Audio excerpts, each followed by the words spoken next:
Bon, ben on va commencer, hein, du coup, Ben oui. 20h07, voilà, on va essayer de tenir l'horaire. Donc, le sujet d'aujourd'hui, c'est la bonne humeur saisonnière, on va dire. Voilà, Mhm. déprime saisonnière, c'est négatif, on va dire, pour garder sa bonne humeur. Et puis, donc, on va traiter ce sujet. À l'issue de ce sujet, on prend bien sûr toutes vos questions. Comme on n'est pas nombreux, vous pouvez aussi nous faire un petit signe Oui. dans le courant de la conférence, hein, si vous avez besoin qu'on précise quelque chose. Et puis, à l'issue de la conférence, on répond aussi à vos questions sur la formation, donc Vivre en pleine santé et la formation coach en santé globale, donc qui démarre l'année prochaine. Et avant de commencer, on va peut-être se présenter parce que je ne sais pas si tout le monde nous connaît tous les deux. Vas-y, Fred, si tu veux. Oui, oui, oui. Ben, écoute, avec plaisir. Donc, avec Nathalie, depuis maintenant 5 ans, j'ai dit 5 ans, depuis 4 ans, on anime les formations de coach en santé globale, c'est-à-dire que c'est une formation qui est basée principalement sur la prise en charge de l'individu dans sa globalité. Si on emploie un gros mot, on dit que on fait du coaching holistique, hein, du coaching global de l'individu. Donc, on fait ça on a 2 sessions, hein, dont une session terminée et une session qui est bientôt en troisième année. Donc, voilà, super. Moi, je suis ancien maître de conférence à l'université. Je suis également thérapeute et coach sur comment dirais-je, les modules liés à la communication et les modules liés à la gestion du stress et des émotions. Et j'ai la chance de travailler avec Nathalie qui fait des choses un peu différentes et complémentaires. Allez, je te donne la main. Quelle chance de travailler avec toi, Fred. Merci, merci. On va passer la soirée à On va se s'envoyer des fleurs. congratuler. Euh, voilà, c'est ça, c'est ça. Donc, moi, j'exerce le métier de naturopathe, également professeur de yoga, donc je suis formatrice en naturopathie.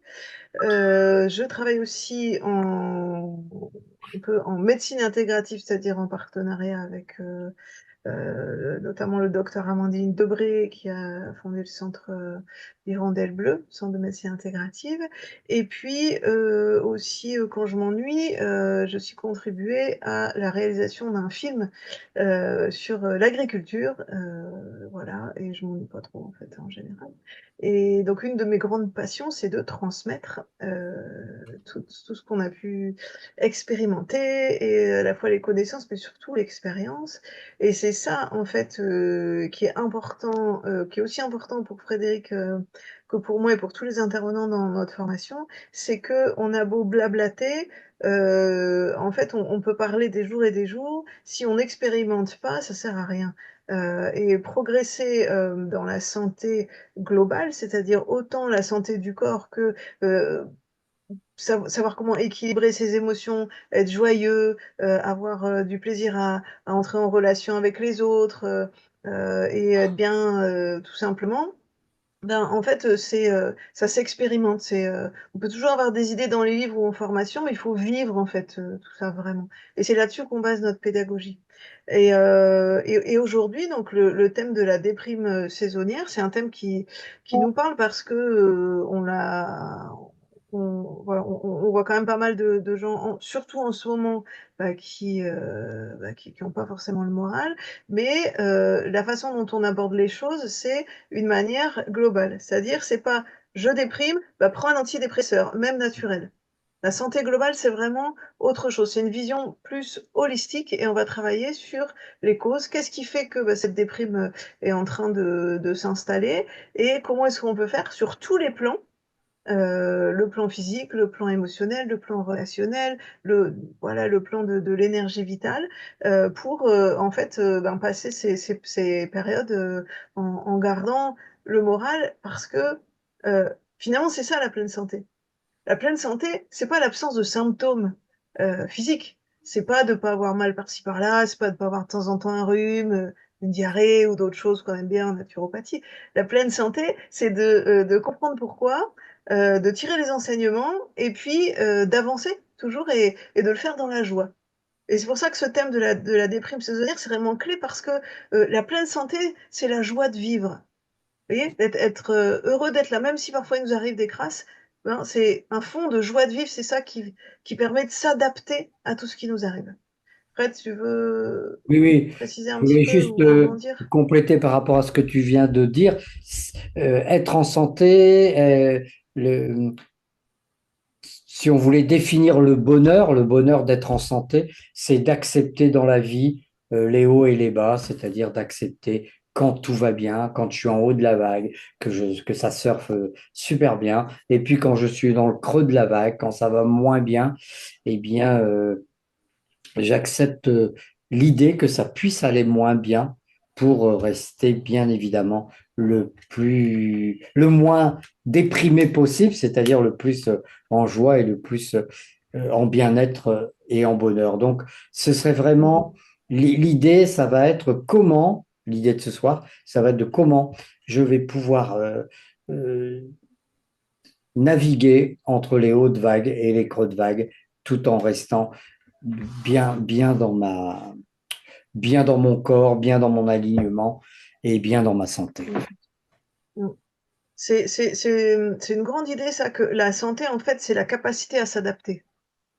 C'est pas d'être toujours ce qu'on peut appeler au top de sa forme. C'est que il y a forcément des hauts et des bas, mais l'idée, c'est qu'on continue, on surfe et on s'adapte à toutes les circonstances.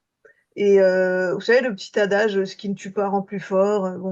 Hum, Quand on est au creux de la vague, on a juste envie de l'entendre, ce truc-là. hum. Euh, croyez-moi, j'en ai fait l'expérience cet été.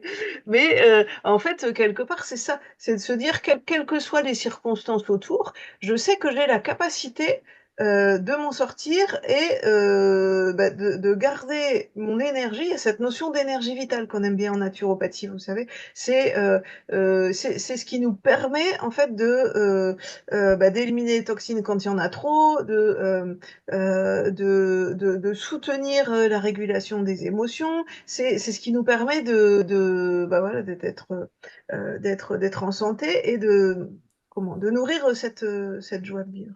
Et on Euh, va vous inviter à poser un regard un petit peu différent sur ce que la société appelle communément les échecs, communément les loupés, les ratés, les mauvais choix, etc.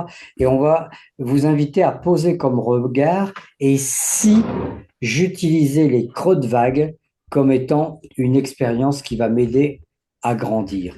Eh bien, c'est ça la positivité de la vie, et c'est un des moyens pour accepter également les bas de la vie, parce que évidemment, la seule chose, comme on dit toujours avec Nathalie, la seule chose qui change pas dans la vie, c'est le changement. Donc, quand on est en creux de vague, on sait qu'on va remonter tout en haut, et quand on est tout en haut, la probabilité, même si on fait extrêmement attention, qu'on redescende un peu, est aussi réelle. Et c'est comment, dans dans ce balai de l'univers, je suis en capacité de vivre en pleine santé, aussi bien dans les bons moments que dans les mauvais moments. et dans les moments difficiles qui sont prévisibles, eh ben, on a le changement de saison, notamment en ce moment, de l'automne à l'hiver. Ça, on peut pas dire qu'on n'avait pas vu venir. Ça, bon, par contre, on le sait. Donc, ça veut dire quoi? Ça veut dire qu'on peut se préparer. Donc, maintenant, c'est un peu tard, hein. Donc, on va vous donner des clés pour en sortir voilà, aujourd'hui. Mais quand même, j'explique pour avoir cette perspective. Si on se sent très touché par le manque de lumière, par les jours qui raccourcissent, les températures qui baissent, l'humidité, etc., c'est qu'en fait, on a certainement un terrain qui est pas très fort à ce moment-là. Qu'est-ce que ça veut dire? Ça veut dire que je sors pas de l'été avec le summum de ma vitalité. Donc, ce que je me note, c'est que pour l'année prochaine, je vais peut-être faire un petit peu plus gaffe, non pas de m'épuiser pendant l'été, soit à faire tous les sports possibles, soit, à garder tous les petits-enfants possibles, soit, enfin je caricature un peu, mais je sais que ça peut parler, à certaines. Il faut aussi, se dire: «Voilà, je profite de l'été pour engranger cette énergie vitale», et si notamment si je sais que j'ai un petit peu de mal avec la lumière qui diminue, avec le passage à l'automne. Donc déjà, c'est bien préparer tout ça et puis préparer aussi, je vais vous expliquer après, un petit peu tout ce qui est hormonal en fait, finalement. Heu, Si on arrive à une période comme celle-ci, où on est en étant déjà, en stress depuis longtemps, en stress chronique, voire en épuisement, vous savez, surmenage, épuisement, hein, forcément, ça va être dur, de manière hormonale. Au niveau sérotonine, au niveau mélatonine, au niveau de toutes les hormones de régulation. Si on est déjà en fait, en épuisement, si on a déjà produit trop de cortisol parce qu'on est en train de s'épuiser, même, l'été, depuis plusieurs mois, voire plusieurs années, on va être beaucoup plus sensible en fait à cette période maintenant. Donc quelque part, c'est un peu ce que j'appelle le terrain. C'est notre terrain qui va faire qu'on va résister ou pas à cette période. Si on a un terrain fort, c'est-à-dire que, on a l'énergie vitale, on est globalement en bonne santé et puis je préciserai tout à l'heure, on a un intestin en bonne santé, par exemple, on va pouvoir profiter de cette période en disant: «Après l'été, après le printemps et l'été qui sont des périodes où on va s'extérioriser, on va plutôt avoir beaucoup d'énergie et la donner à l'extérieur aussi, eh bien, on va peut-être être content d'arriver dans cette période où on est plus en introspection, où on va plus rassembler l'énergie, en fait, vers nous. C'est, bientôt va s'ouvrir la période un peu du bilan de l'année, de l'introspection et puis à partir du peut-être du début d'année prochaine, de dire: «Bah, voilà, on remonte, l'énergie remonte petit à petit et qu'est-ce que j'ai comme projet?» Vous voyez? Et c'est pas la période, elle est difficile parce qu'il y a moins de lumière, il fait froid et cetera, mais ça nous invite aussi à une espèce de bilan régulier, qu'on peut faire, sur soi-même et c'est ça aussi la santé quand je disais s'adapter ou Fred disait surfer sur les vagues. La nature est comme ça aujourd'hui, les arbres perdent leurs feuilles. Pourquoi? Parce qu'ils savent qu'ils vont fabriquer l'année prochaine et même qu'ils vont grandir, ils vont être plus grands que l'année précédente. C'est valable pour la nature en fait, hein. C'est une période où on dit: «OK, je me dépense moins parce que je sais que je vais fleurir et exploser, de joie, au printemps. Donc là, c'est vraiment ma période d'introspection. Est-ce que ça vous parle un petit peu, tout ça? Donc Passage, passage obligatoire, de toute façon. Qu'on le veuille ou qu'on le veuille pas, le, les saisons se déroulent telles qu'elles se déroulent et puis et, et l'hiver arrive parce que il est normal que l'hiver arrive à cette période. Donc c'est c'est absolument impossible à changer, quoi. C'est bien s'il y a bien quelque chose sur lequel nous n'avons aucun point d'appui, c'est bien le changement des saisons, bien sûr, évidemment. mmh et on pourrait même dire: «Bah, tiens, tous les hivers, moi, je prends l'avion et puis je vais vivre dans l'hémisphère sud et puis je reviens, l'été». Mais en fait, pour notre organisme, ce serait pas bon parce que c'est vraiment un cycle, en fait. On a besoin de cycles et on a besoin de cycles vers l'extérieur, de cycles vers l'intérieur. En tout cas, nous, si on est né ici, il y a cette notion un peu d'adaptation au terroir et on a besoin de ça. Oui. Voilà, donc cette idée-là, déjà, il y a 2 idées. Il y a l'idée que, de toute façon, enfin, il y en a 3. De toute façon, c'est incontournable ici. C'est une opportunité d'être plus proche de soi-même, de s'observer, de se faire du bien, de se cocooner et l'idée, c'est de se préparer. Pour ça, on fera une prochaine conférence, l'été prochain en disant: «Ben, préparons, 3 mois avant la déprime saisonnière». Il y aura Mais peut-être moins oui. de succès, mais on pourra toujours essayer. Donc maintenant, on va arriver sur ces fameuses 5 clés qu'on avait mis dans le titre. Qu'est-ce qu'on peut faire maintenant, en fait, si on a des petites baisses de morale? Est-ce Et que avant de passer à du concret. Ouais, Fred, vas-y. Oui, non, je voulais juste te dire que dans ce qu'on vous propose ce soir, pour reprendre l'expression de tout à l'heure de Nathalie, c'est vraiment une dimension globale. On ne va pas seulement vous parler d'état émotionnel, on ne va pas vous parler seulement d'un point particulier qu'on entend souvent sur les périodes de déprime. On va aussi vous parler d'alimentation, on va aussi vous parler de communication, parce que de notre point de vue, il est absolument impossible de ne prendre qu'une seule facette d'un individu ou d'une problématique pour solutionner les problèmes de l'individu ou la problématique en question. Voilà, c'était tout. À ce stade, comme on n'est pas, comme on est, le nombre le permet, est-ce que l'une d'entre vous a une question ou bien envie de rebondir sur ce qu'on vient d'évoquer?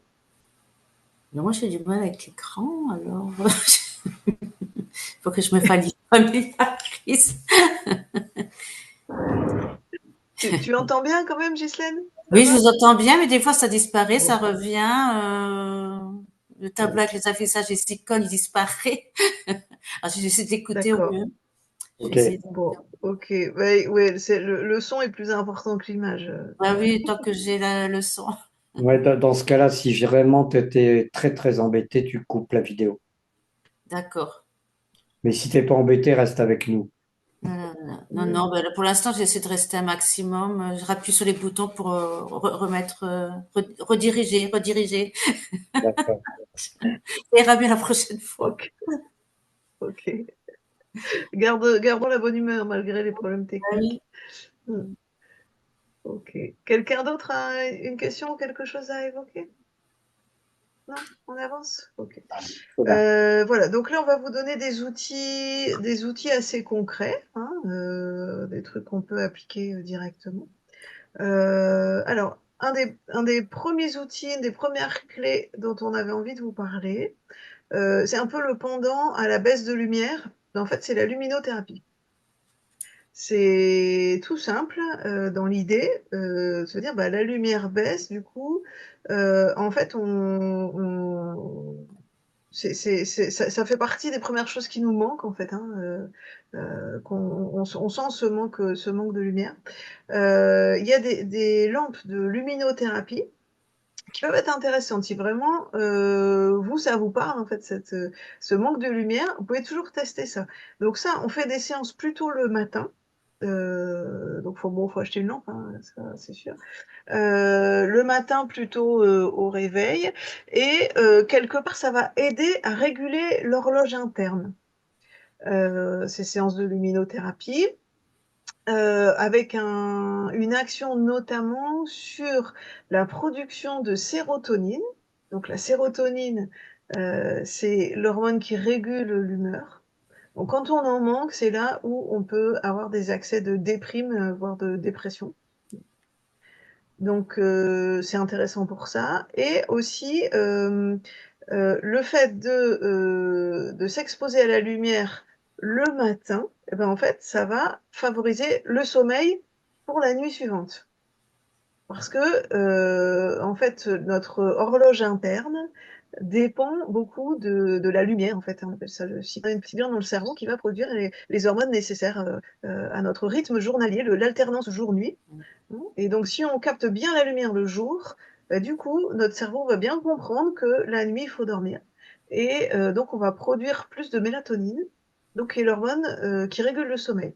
Donc, finalement, un meilleur endormissement et un sommeil de meilleure qualité pendant la nuit. Donc, si vous cumulez petite dépression, pas le moral, envie de retrouver le soleil, et puis peut-être des problèmes de régulation du sommeil la nuit, ben, vous pouvez toujours essayer ça.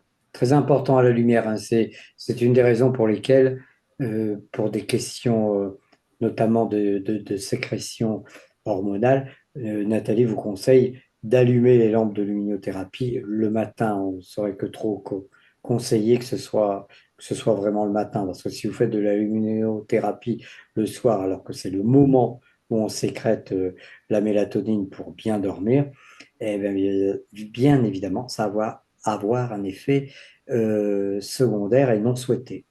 secondaire, euh, un effet non souhaité, pardon.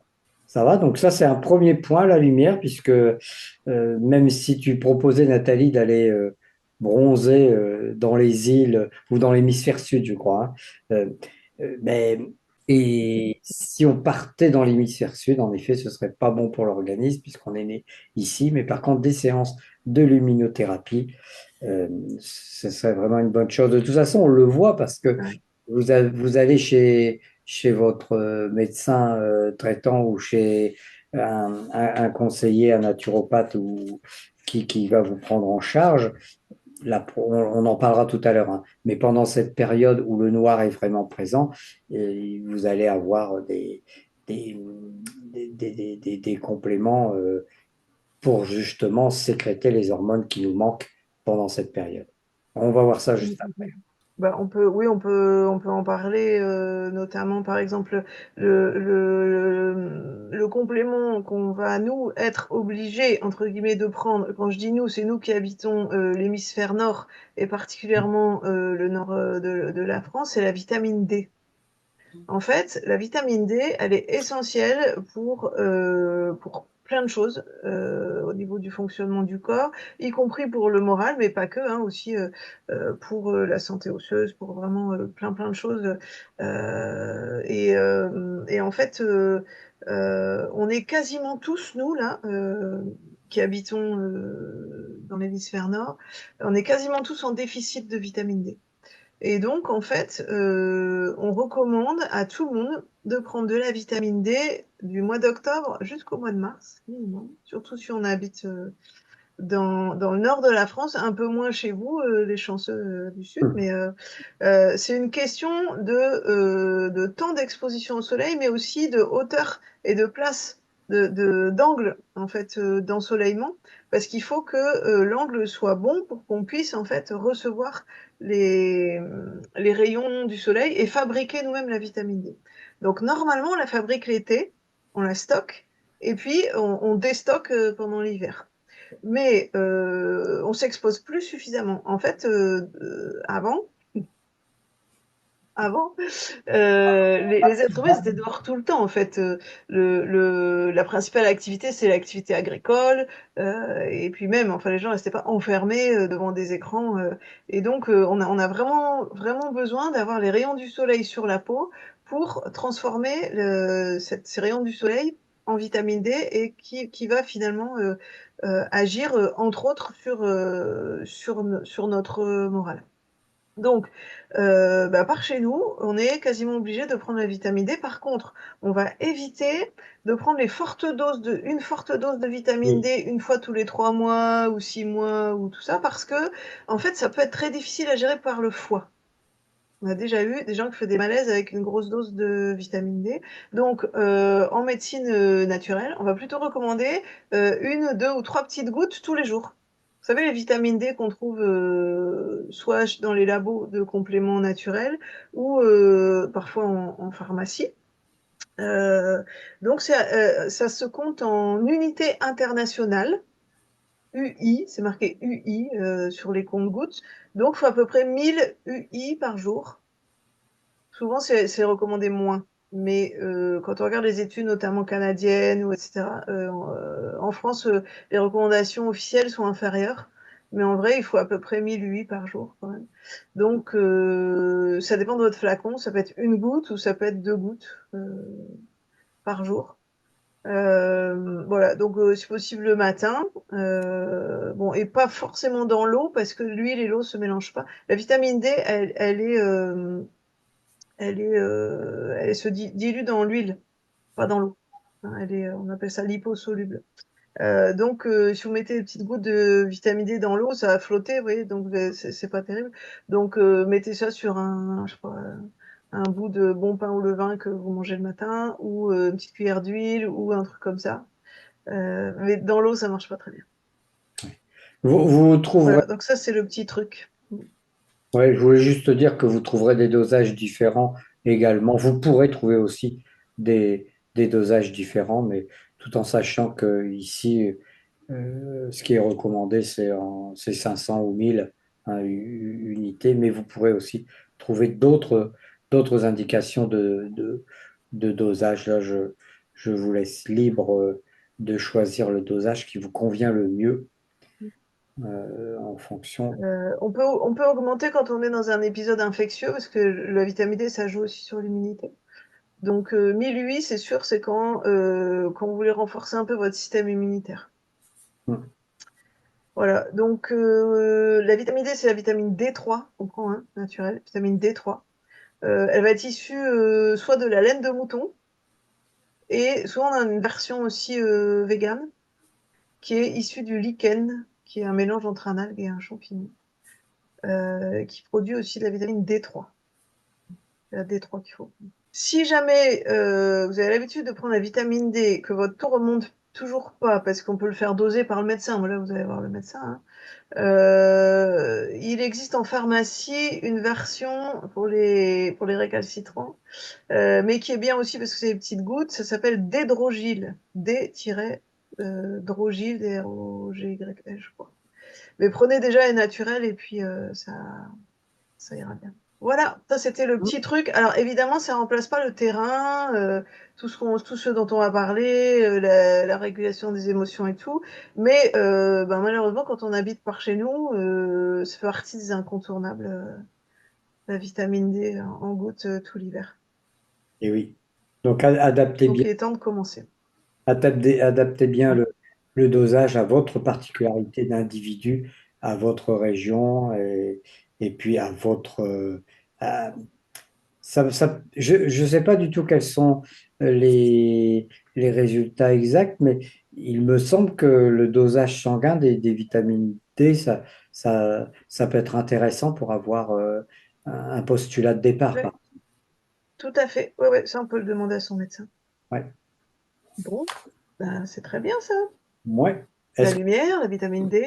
vitamine D, est-ce que lumière, vitamine D, est-ce que tu as envie de continuer, Nathalie, un petit peu sur l'alimentation, ce qu'il Allez, faudrait diminuer? allez, on va continuer sur l'alimentation.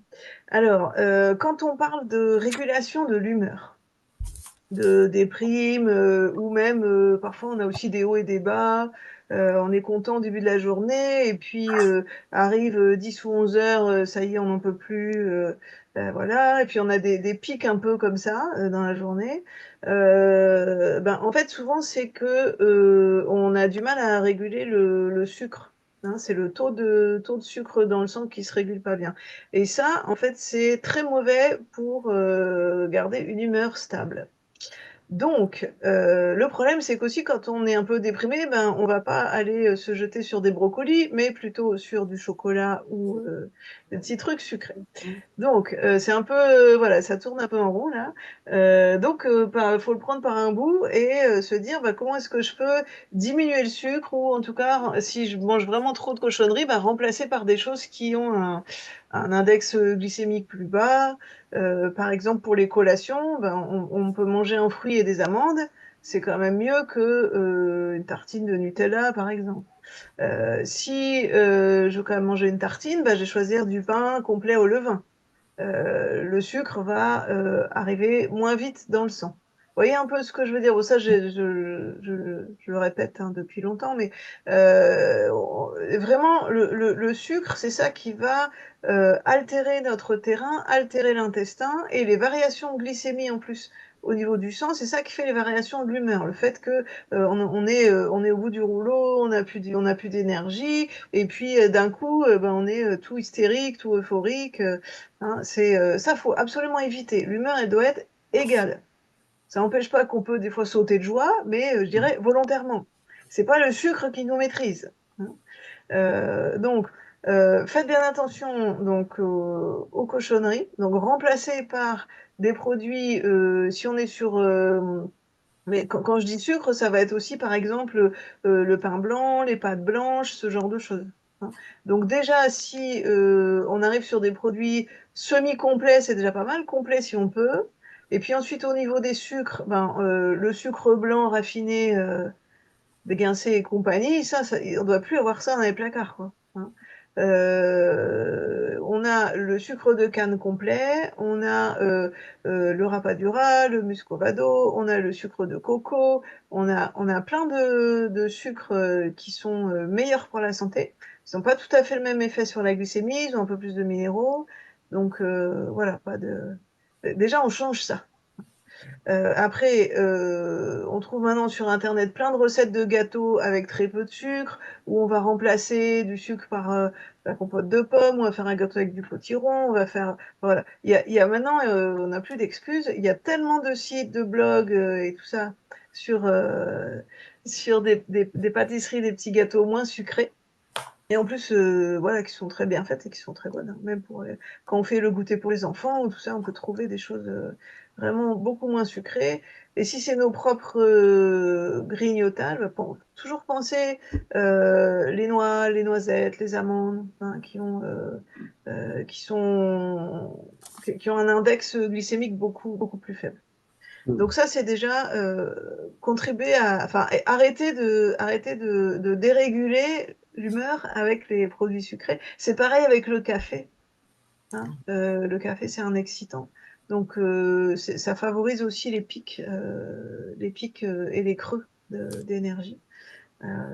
Donc on va quand même éviter ça. Voilà. Donc maintenant qu'on a vu ce qu'on enlève, qu'est-ce qu'on a envie de trouver dans l'alimentation qui va en fait soutenir le système nerveux? Alors, je dirais qu'il y a 3 catégories d'aliments qui Ouais, je sont voulais importants. juste te dire système nerveux, point central de la déprime saisonnière ou de la bonne humeur saisonnière, hein. Pour Ouais. rappel, hein, Alors, pour rappel. mm, donc, et le système nerveux, je dirais qu'il comprend le système nerveux entérique. Le système nerveux entérique, en fait, ça veut dire que notre bonne humeur se crée ou pas dans nos intestins. Faut pas oublier ça. Là, je voudrais expliquer ça. Donc déjà, si on prend juste entre guillemets le système nerveux, donc qu'on imagine d'habitude, le cerveau, la moelle épinière, les nerfs, etc. Donc tout ce qui est régulation de l'humeur, on a besoin de quoi? On a besoin de magnésium. Enfin, ça, je sais pas si vous avez déjà ressenti les effets d'une carence en magnésium, mais au niveau de l'humeur, au niveau de la fatigue, on le sent très vite, hein. Donc voilà. Donc je vais vous lister 2-3 aliments qui contiennent du magnésium. Donc, qu'est-ce qui contient le magnésium? Ce que j'ai dit tout à l'heure, les noix, les amandes, les noisettes, etc. Et surtout les amandes, d'ailleurs. Le sésame, ça va être plus du calcium. On a aussi du magnésium, mais le sésame, c'est plus du calcium. Les amandes, c'est plus de magnésium. Noix du Brésil, ça va être le sélénium. C'est très bon pour le cerveau aussi, ça. Le sélénium, intéressant. Donc, vous voyez une petite poignée de toutes ces petites graines et noix dans la journée. Donc, où est-ce qu'on trouve du magnésium aussi? Dans les légumes à feuilles vert foncé. Donc là, on a des choux verts foncés, on a un petit peu les verts de poireaux, on a des salades très foncées en ce moment. Les salades d'hiver, elles sont bien foncées. Donc là, faut pas hésiter. Quoi d'autre encore? J'ai dit les amandes, les noix, les légumes verts, hein, voilà. Donc ça, c'est là où on va trouver le magnésium, essentiellement. Autre nutriment très intéressant parce qu'il va être anti-stress, soutien du système nerveux, mais aussi anti-inflammatoire. Ce sont les acides gras, les bons acides gras, les oméga 3, qui soutiennent aussi le système cardiovasculaire. Donc là, quand on parle de déprime, on parle magnésium, on parle oméga 3 obligatoirement. Hein, donc les bonnes graisses, les bonnes huiles. Je vous parle pas de charcuterie, chips et tout ça, hein, mais les bonnes huiles végétales, comme l'huile de colza, l'huile de lin, l'huile de caméline, l'huile de chanvre, excellent l'huile de chanvre. On va parler des petits poissons gras, si vous mangez du poisson, donc les sardines, les anchois, le top, l'huile de foie de morue, parce qu'on va avoir à la fois de la vitamine D, oméga 3, vitamine D, l'huile de foie de morue pour ceux qui veulent. Alors apparemment, on en trouve dans les magasins bio, un peu aromatisé au citron, et qui passe bien mieux. Hein, Cathy, tu confirmes? Voilà, donc n'hésitez pas à tester ça, hein. Voilà. Et puis, où est-ce qu'on va trouver aussi des oméga 3? Ben, dans toutes mes graines, là, mes noix dont je vous ai parlé avant, les noix, les noisettes, les amandes. Ouais. Et dans la purée de noisettes, Nathalie. Voilà. Non, arrête, arrête. C'est un supplice. En termes de bonne graisse, est-ce qu'on pourrait considérer que les purées de noisettes, les purées de cacahuètes, les purées de sésame, tout ce qui est broyé sans sucre ajouté, sans que ce soit des noisettes grillées, etc., est-ce qu'on pourrait les intégrer et considérer qu'à dose modérée, ce sont des bonnes graisses? Oui, mais excellent, bien sûr, excellent. Le problème étant la dose modérée. Je ne vous le fais pas dire, madame.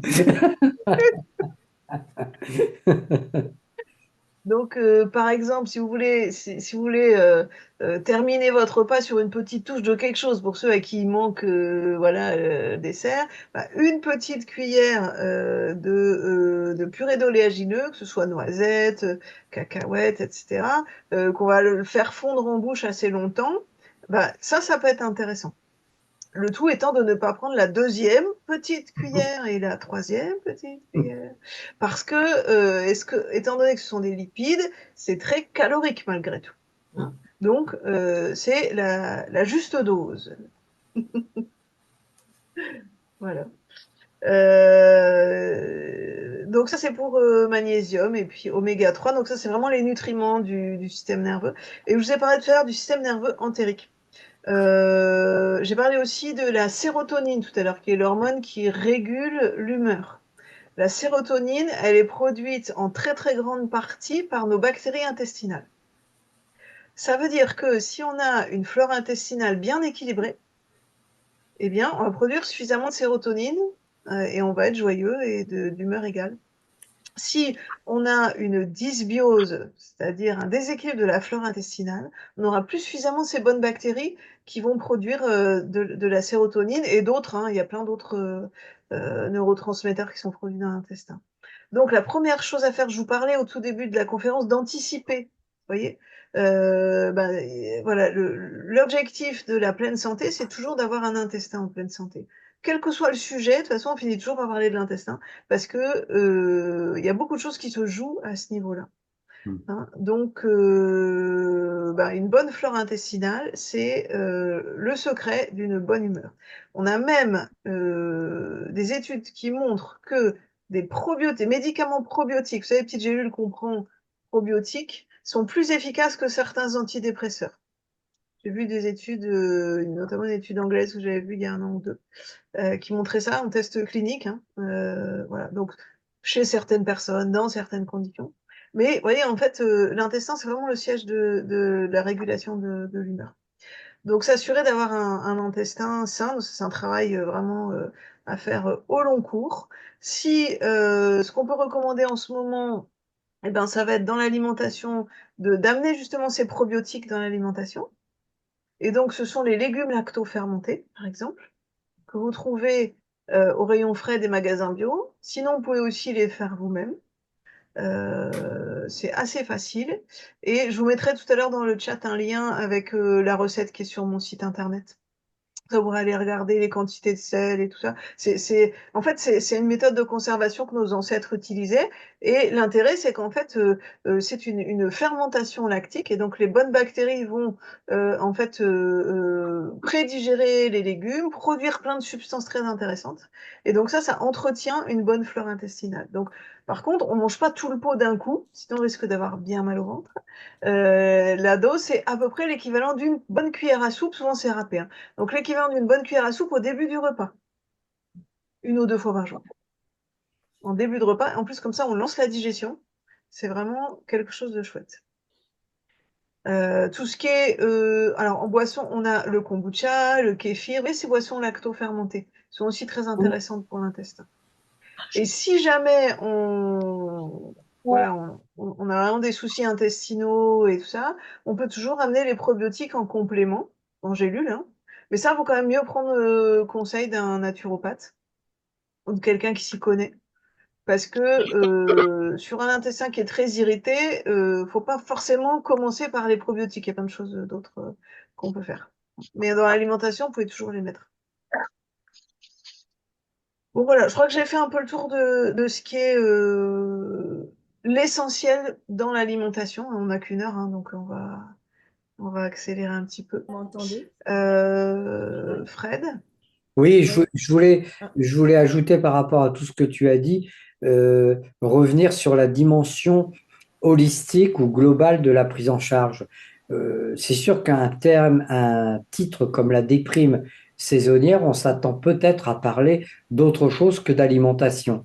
Or, vous voyez au travers de ce qui vient d'être dit par Nathalie que la prise en charge de l'individu, c'est sur tous les plans, sur l'ensemble sur toutes les dimensions de l'individu. Et même pour la déprime saisonnière, au travers de ce qui vient d'être dit, l'alimentation est un poste extrêmement important euh, et aussi important que tout ce dont on va parler ensuite, quoi, par exemple. une petite question, c'est parce Oui, que Claude? j'ai été Oui, coupée, j'ai eu ma connexion qui s'est coupée un petit moment. Moi, j'ai pas vu ce qu'il y avait entre le magnésium et les probiotiques et les bah aliments écoute, lactiques fermentés. on t'enverra le replay parce que D'accord, sinon, ouais. Hein, donc on a entre le magnésium et les probiotiques, on a mis les oméga 3. d'accord, merci. Voilà. Ah, mais ceux qui sont coupés là, n'hésitez pas, on Oui. enverra le replay après. On Donc en on a dit diminuer le sucre et les excitants et augmenter les aliments qui amènent du magnésium, des oméga 3 et les probiotiques. ouais, Voilà. voilà. Donc, on va passer à une partie qui est plutôt comment réguler ses émotions. Mais avant, je dirais que un peu en charnière entre les choses qui sont voilà, strictement physiques et émotionnelles, je mettrais le mouvement. Le mouvement. Alors, il y a une petite phrase qui vient de Edmond Desbonnets, qui était professeur de culture physique 19e ou début du 20e, je sais plus, qui disait le muscle est le contrepoids du nerf. Ça veut dire que rien de pire que la sédentarité. Si Ouais. on veut favoriser la production des endorphines, notamment, vous savez, les endorphines, c'est ce qui fait que après un exploit sportif, on s'est complètement déchiré, mais en fait, on est heureux, on n'est jamais aussi heureux. Alors qu'en fait, on a les muscles en feu, on a, enfin, vous voyez,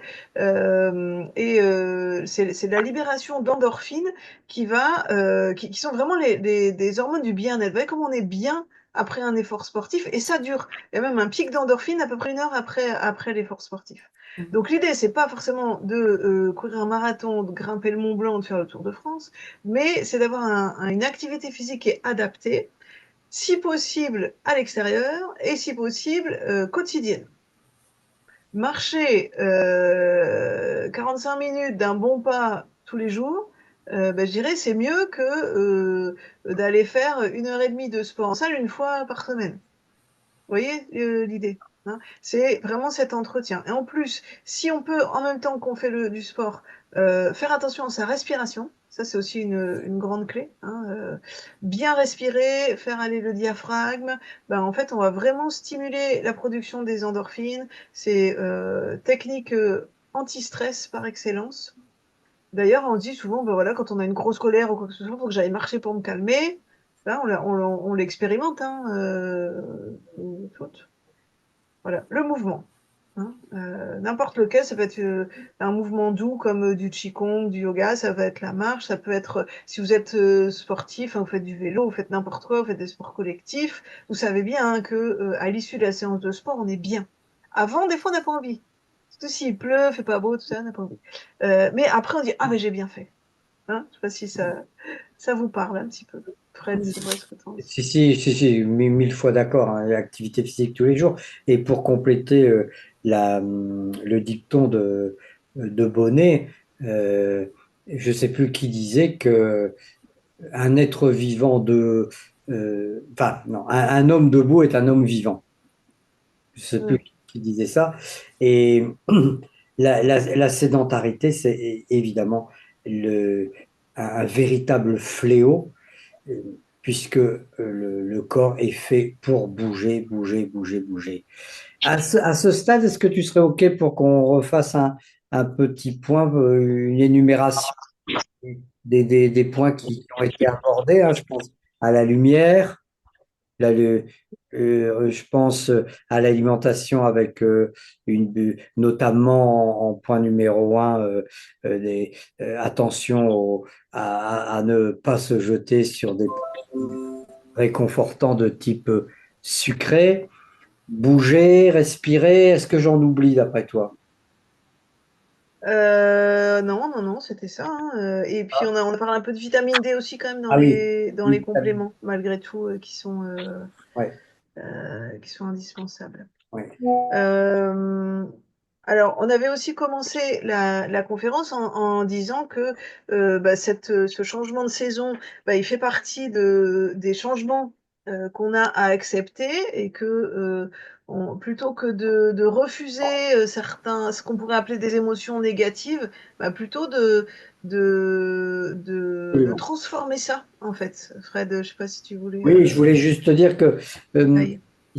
nous, on est convaincus, hein, c'est notre vieille expérience qui nous le dit, qu'il n'y a pas d'émotions négatives et ni d'émotions positives. Il y a des émotions inadaptées et des émotions plus adaptées aux circonstances. Mais ce qu'on veut vraiment faire passer comme message, c'est qu'il nous paraît essentiel d'accepter ces différents états émotionnels, que ce soit pour pour les plus plombants, surtout en cette période, la peur, la colère, la tristesse notamment. Donc il est important d'accepter ces états émotionnels, il est important de les traverser, il est important de les vivre pleinement parce qu'on a un petit peu tendance à laisser aujourd'hui véhiculer une pensée que personnellement j'appelle une pensée New Age, une pensée à la mode, comme quoi il faut penser positif, il faut penser positif, il faut penser positif.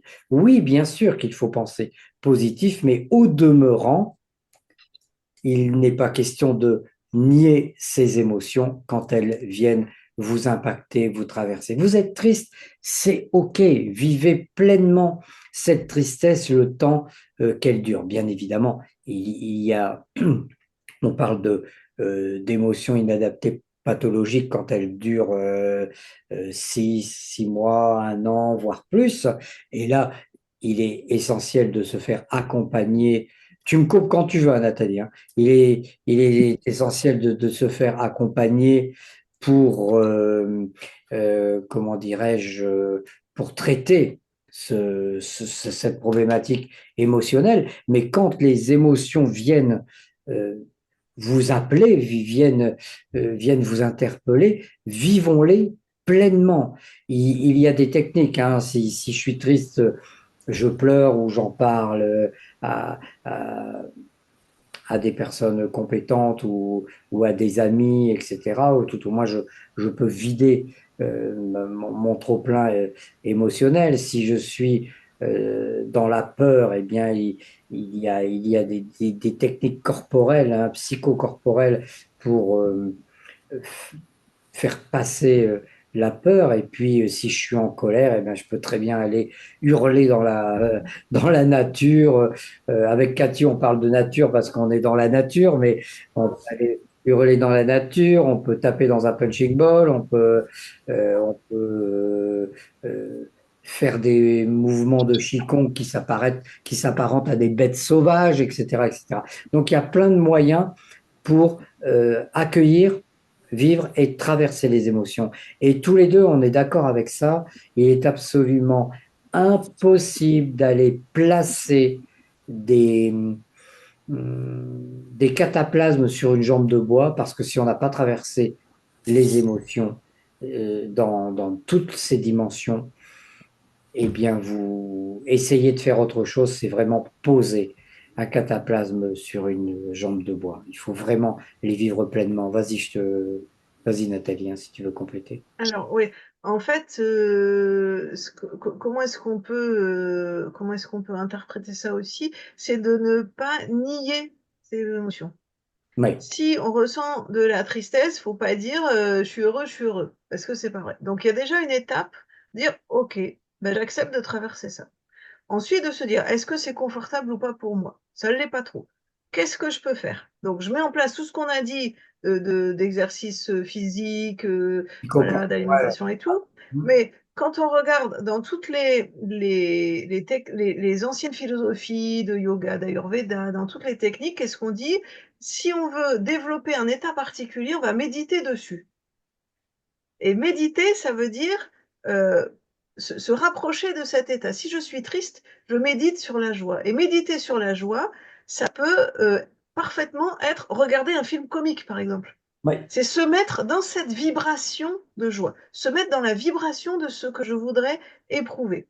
Donc ça peut être par exemple aller s'amuser avec des enfants. Ça peut être mettre une musique qu'on adore et puis danser dessus. Ça peut être chanter. Ça peut être, vous voyez, se mettre dans la vibration de la joie. Ça c'est quelque chose qui est un basique de toutes les philosophies, un basique de toutes les techniques. Nous, on n'a rien inventé quand on pratique les thérapies informationnelles, thérapies quantiques, etc. C'est exactement ça. Je me mets dans la vibration de la joie avec mes petits-enfants, avec de la danse, avec mes animaux, avec un film comique, avec tout ce qu'on veut, qui nous fait plaisir et nous fait vibrer la joie. Une œuvre d'art, je veux regarder quelque chose, un parfum, on peut sentir certaines huiles essentielles qui nous mettent en joie. Hein. L'olfactothérapie, c'est très très intéressant parce que ça squeeze tout le mental pour aller directement aux émotions Ouais. et à la mémoire. Et donc, trouvez-vous ce qui vous met en joie et faites-le. C'est ça. Après que vous ayez... Alors, je vais vous inviter à réfléchir à quelque chose. Quand vous êtes impacté par un état émotionnel inadapté, qui est, de mon point de vue, le mot le plus approprié, je vous propose de vous poser la question, qu'est-ce qu'il y a derrière cette émotion du moment? Quel est le message? Quelle est, euh, quelle est l'information qui est véhiculée au travers de cette émotion? Et ça, c'est essentiel parce que ça va vous permettre de sortir très vite, enfin, plus vite, c'est plus vite qui est juste, hein. Ça va vous permettre de sortir plus vite de l'émotion plombante pour aller méditer, comme le dit Nathalie, sur la facette opposée à cette émotion. C'est-à-dire que si je suis plombé par la tristesse, eh bien, aller méditer tout de suite sur la facette opposée, c'est pourquoi pas, mais pensez à d'abord vivre cette émotion et à vous poser la simple question, qu'est-ce qui se passe pour moi dans dans cet événement que je suis en train de vivre, dans cette émotion. Ça veut dire quoi pour moi cette tristesse? Ça veut dire quoi pour moi cette peur? Si c'est de la tristesse, est-ce que c'est un vide? Est-ce que c'est un moment où j'ai besoin de combler quelque chose? Essayez d'aller entendre le message sous-jacent à l'émotion qui se manifeste en vous. Et ensuite, comme on vous le proposait il y a quelques minutes, au travers du yoga du rire, au travers du chant, au travers de tout ce que vous voulez, euh, allez méditer sur la facette opposée à l'émotion que vous voulez quitter. Ça te paraît juste, Nathalie, de Et, compléter ça? et si on veut pas se tromper, Oui. je dirais l'émotion ou la vibration qui va être très très efficace pour avoir un bon moral, c'est la gratitude. Eh oui, eh oui, merci pour cette fabuleuse transition. La gratitude, vous avez une multitude de livres hein, qui existent, 3 kiffs par jour, je crois que c'est Servan Schreiber qui avait écrit ça. Mais de toute façon, il n'y a pas besoin de lire, hein. Remerciez, remerciez-vous, remerciez la vie, remerciez qui vous voulez. Si vous avez une croyance particulière, remerciez cette croyance particulière. Mais remerciez, remerciez, remerciez pour l'expérience. Alors, vous allez peut-être vouloir me lyncher, mais j'ai la chance d'être à distance, donc je ne crains pas grand-chose. Mais remerciez pour toutes les expériences que la vie vous offre. Parce que comme me disait, alors c'est pas Nelson Mandela qui disait ça, mais Nelson Mandela l'a repris dans son discours d'investiture. Soit je gagne, soit j'apprends. Euh, et c'est-à-dire que quand, euh, quand il se passe un événement que l'on pourrait appeler creux de vague, eh bien, remerciez quand même ce creux de vague, parce qu'il vous a obligatoirement appris quelque chose. Peut-être que vous allez réformer votre façon de vivre. Peut-être que vous avez retrouvé une complicité avec quelqu'un grâce à cet événement plombant. Peut-être que vous avez discuté avec un ami et puis vous avez découvert chez cet ami qu'il était plutôt empathique et plutôt aidant, etc., etc. Peu importe, remercier, remercier, remercier. Quand c'est tout en bas, je remercie pour cette expérience parce que cette expérience, même si elle est difficile à vivre, c'est une expérience qui va m'aider à augmenter mon niveau de conscience, augmenter mon niveau de compétence, augmenter mon niveau d'amour de moi-même et des autres. Et puis évidemment, c'est tellement plus facile de remercier quand on est tout en haut de la vague, mais pensez aussi à remercier vous-même, le monde, l'univers, toutes les personnes que vous avez rencontrées quand ça va nettement moins bien. C'est pour ça que j'avais peur que vous vouliez me lyncher parce que c'est sûr que quand on est dans le creux de la vague, aller remercier. Merci, merci la vie pour cette expérience que tu me fais vivre. On a plutôt envie de dire, mais casse-toi, quoi. J'ai pas du tout envie de remercier qui que ce soit. Comment peut-on remercier la vie ou l'univers ou qui vous voulez alors que euh, de façon, je ne vais pas rentrer dans le détail personnel de chacun, mais quand j'ai 42 fièvres et que je suis au fond du lit, et oui, qu'est-ce que je vais remercier là quand je suis au fond du trou? Eh bien, remercier quand même.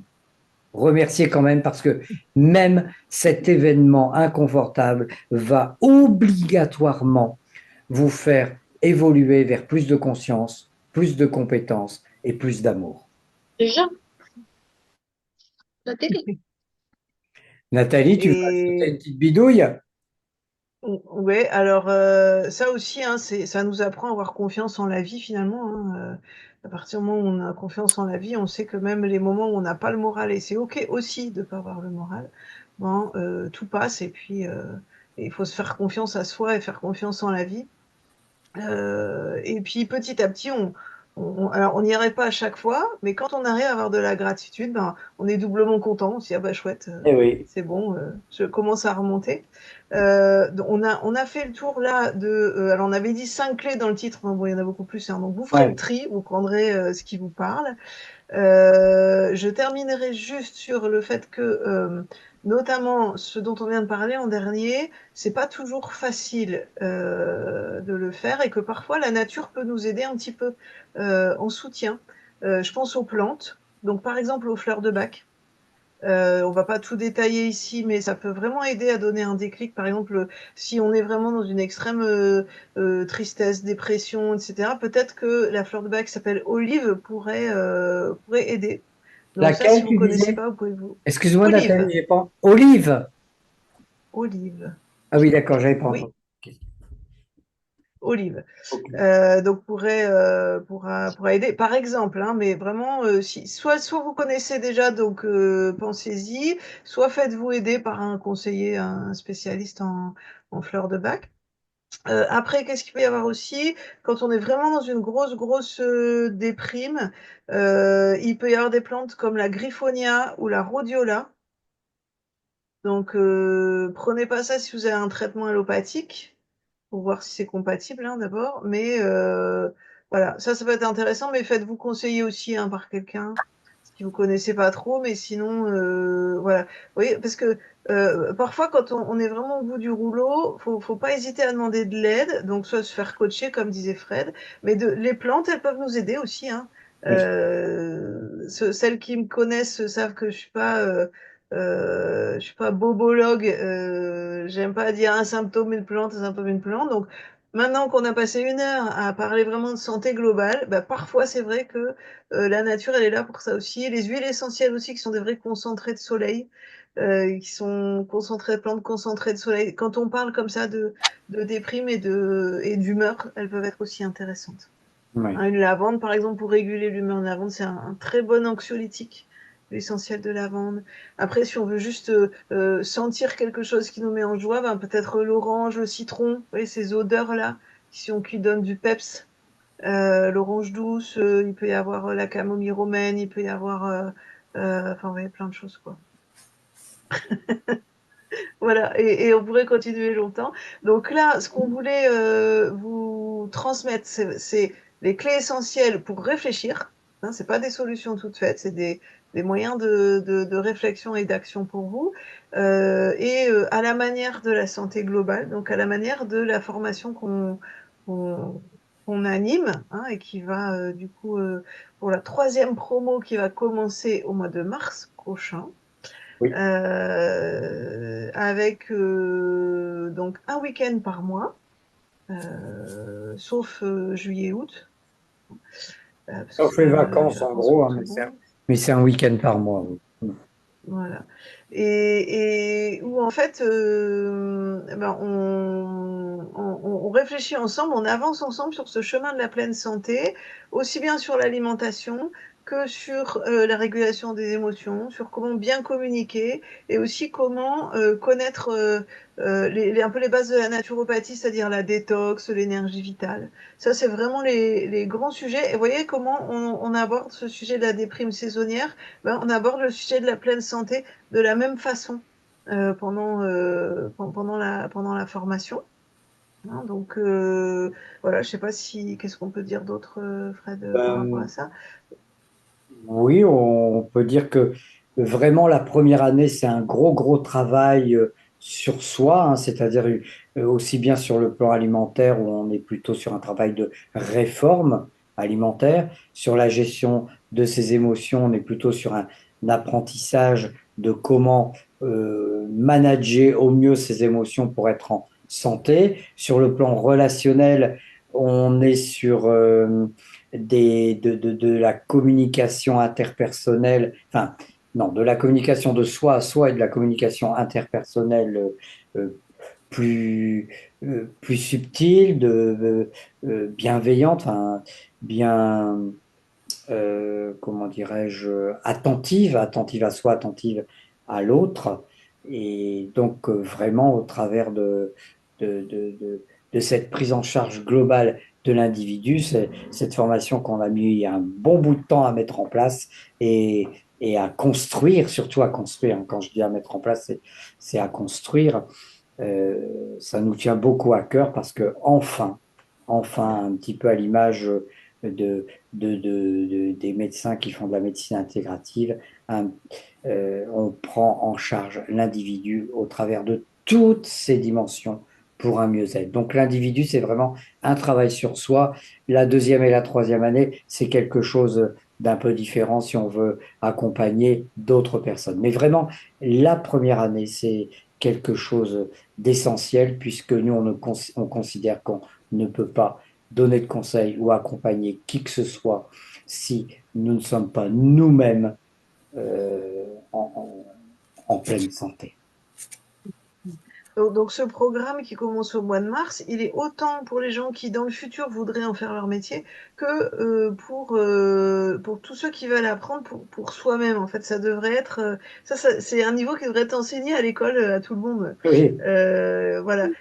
Comment ça marche l'humain, ce soit sur le point de vue de son organisme, sur le point de vue de ses émotions, etc. Et comment faire pour être en santé. Hein, c'est vraiment ça qu'on voit.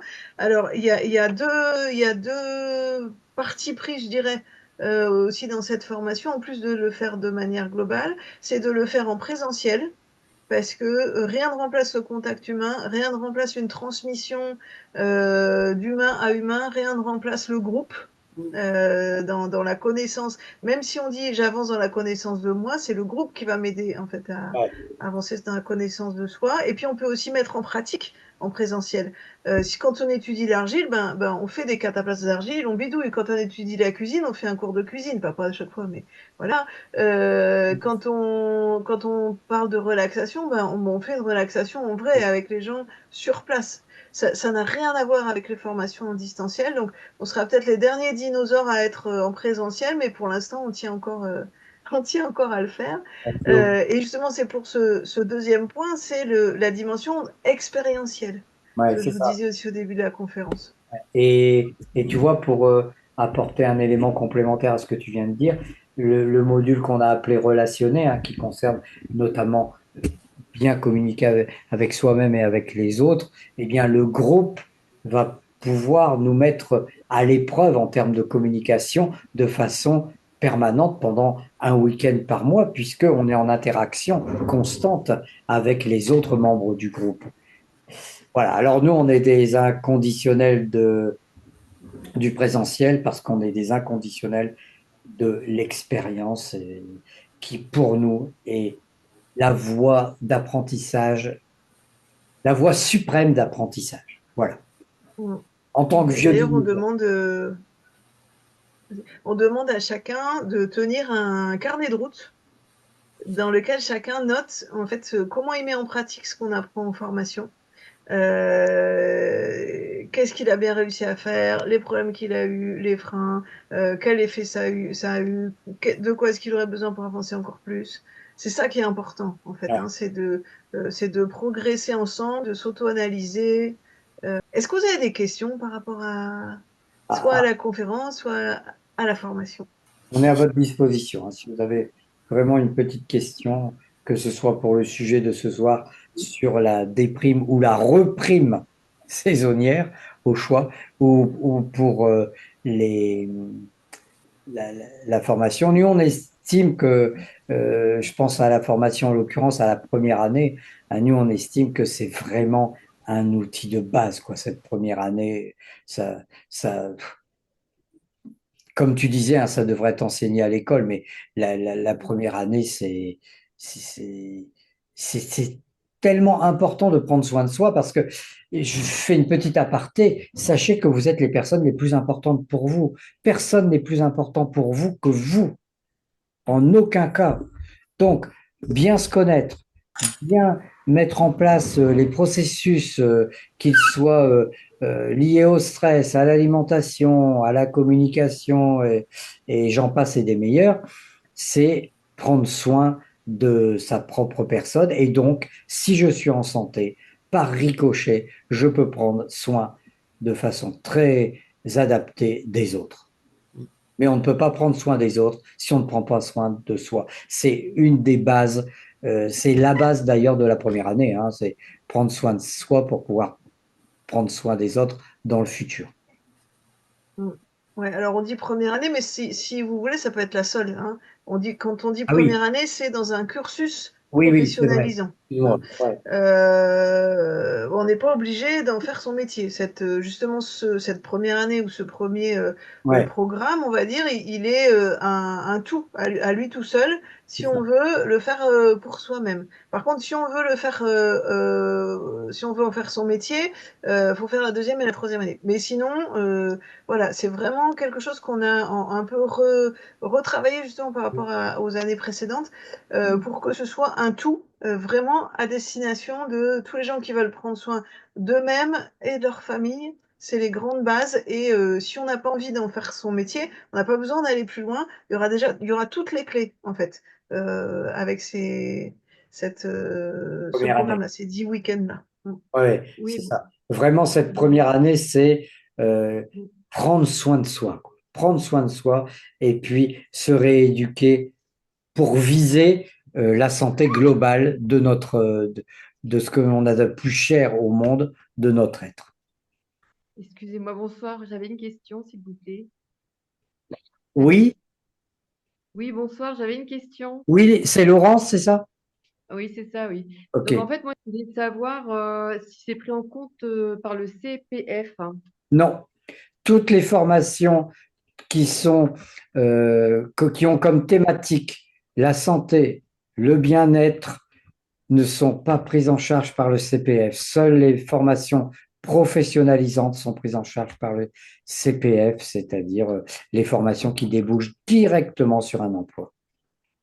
D'accord. On est bien déçu euh, en d'autres termes, la société dans laquelle nous voulons, dans laquelle nous évoluons, dans laquelle nous vivons, n'est pas spécialement concernée par le fait d'avoir une population en santé, mais est plus intéressée par le fait d'avoir une population au travail. Donc, par voie de conséquence, les prises en charge publiques sont axées sur la professionnalisation et la mise au travail. Quand je dis la professionnalisation, c'est en partie faux, c'est surtout la mise au travail rapide de ceux qui font des demandes de financement.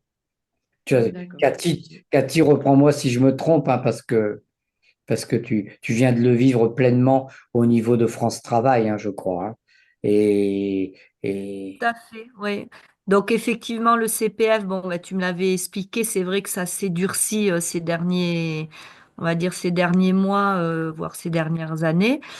Et effectivement, j'ai tenté quand même, j'avais confié quand même à l'univers parce que c'est un beau projet pour moi, c'est une continuité avec déjà toutes les formations que j'ai fait avec toi, Fred, par le passé. Et donc du coup, voilà, mais c'est mon projet et mon conseiller ne le comprend pas. Et donc effectivement, ça fait 2 fois qu'il me refuse une formation.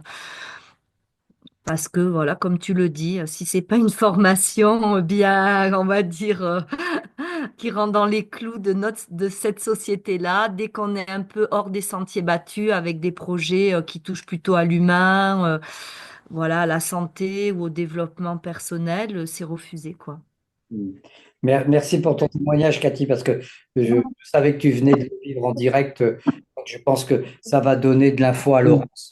Oui, oui, j'ai eu la réponse hier, donc c'est tout frais. Est-ce que ça va pour toi, Laurence, l'information? Oui, oui, tout à fait. Merci. Est-ce que vous avez d'autres questions, quelles qu'elles soient, sur le thème de ce soir ou sur la formation qu'on propose à ceux et celles qui pourraient être intéressés? Moi, juste, j'ai eu aussi un problème de connexion à un moment donné. C'est pour le replay, pour savoir. Oui, alors c'est enregistré et puis comme pour la conférence précédente, ça va vous Ah oui, envoyer. exact. Et si Oui. vous voulez avoir la conférence précédente parce que vous n'étiez pas là le mois dernier, à Nathalie, on peut l'envoyer. Hein. En fait, on y a accès sur la chaîne YouTube de Déclic.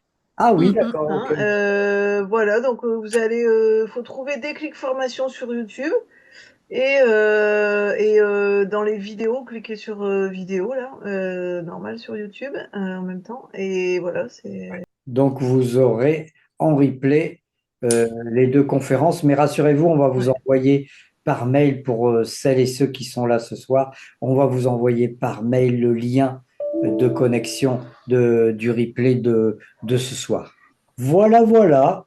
Voilà. Donc si ça vous intéresse en fait de poursuivre l'aventure et puis donc avec la formation de l'année prochaine, vous aurez aussi par mail comment contacter Clara qui est l'assistante donc elle n'est pas à temps plein hein, donc voilà ne vous affolez pas si ça répond pas dans la seconde mais elle répond toujours qui prendra contact avec vous et voilà, il y a une convention à remplir et puis vous pouvez avoir tous les détails avec elle, voilà. Et donc, ce qu'on n'a peut-être pas dit, c'est qu'il y a 2 sites de formation. Ah oui, on n'en a pas parlé. Ouais, parce que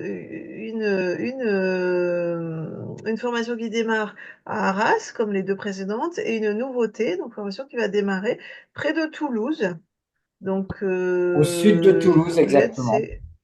c'est à La Labarthe-sur-Lèze. Barthe-sur-Lèze. La Barthe-sur-Lèze, oui. Mhm.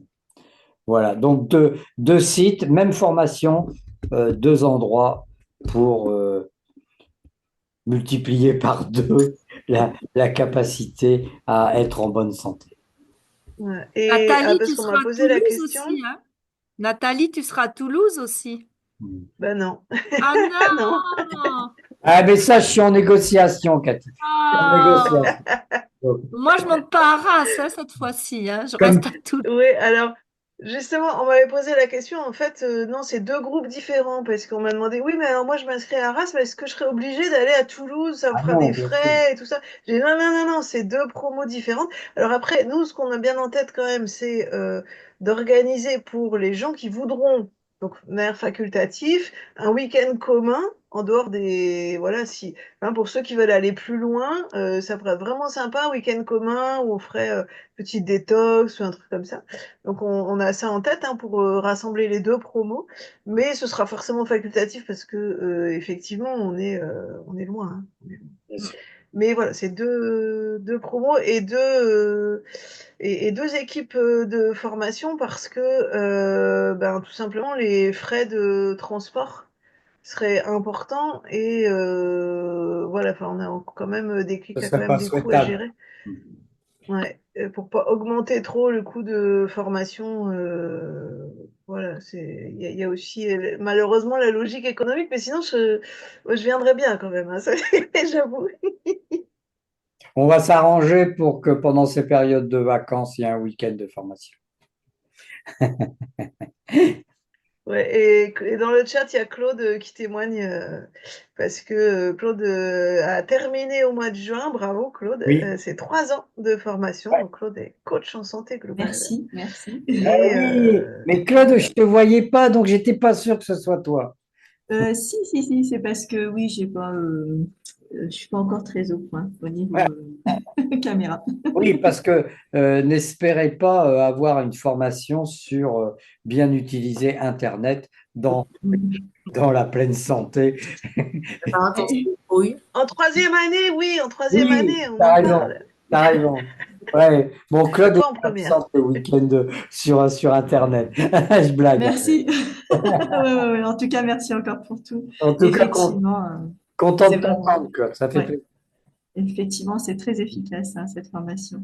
Ouais. Ouais, voilà. Merci d'avoir pris le Merci. temps de venir ce soir et de donner ton avis en te remerciant, en te remerciant.